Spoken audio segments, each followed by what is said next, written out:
के नेपालमा मुस्लिम समुदायका मस्जिद र धार्मिक स्थलहरूमा भएको आक्रमणहरू सामान्य हुन्?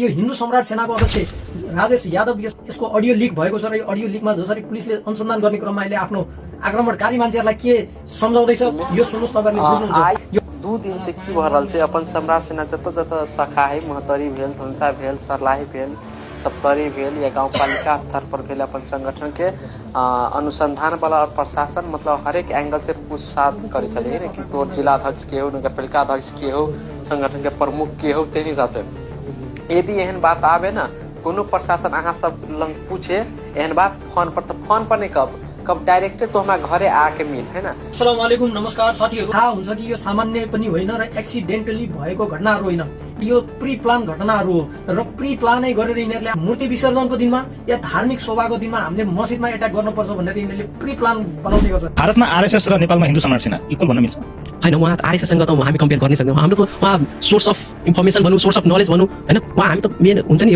रुट हिन्दूको आरएसएस हुनुहुन्छ अनि हामी त कम्पेयर गर्ने होइन, हामी it is a branch of RSS भन्न सकिन्छ। आइडियोलोजिकली उहाँसँग हाम्रो सम्बन्ध छ, हामी मान्छौँ उहाँले। अब यिनीहरूको यो साजिश षड्यन्त्र उजागर भइसकेको छ।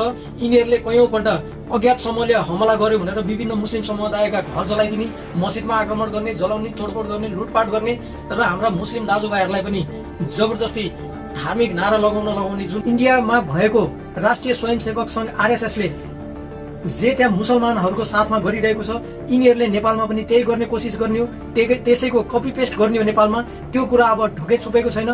त्यो कारणले गर्दा नेपाली मुस्लिम समुदायहरू खास गरेर मध्य प्रदेशमा यिनीहरूको धार्मिक शोभायात्राको दिनमा, मूर्ति विसर्जनको दिनमा, जुन दिनमा यिनीहरू मस्जिद अगाडिबाट एउटा जत्था बनाएर गुज्रने गर्छन्, त्यो दिनमा आफ्नो मस्जिदको सुरक्षा आफैले गर्नुहोला।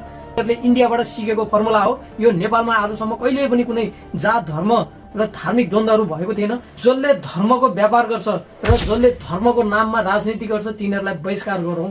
धन्यवाद।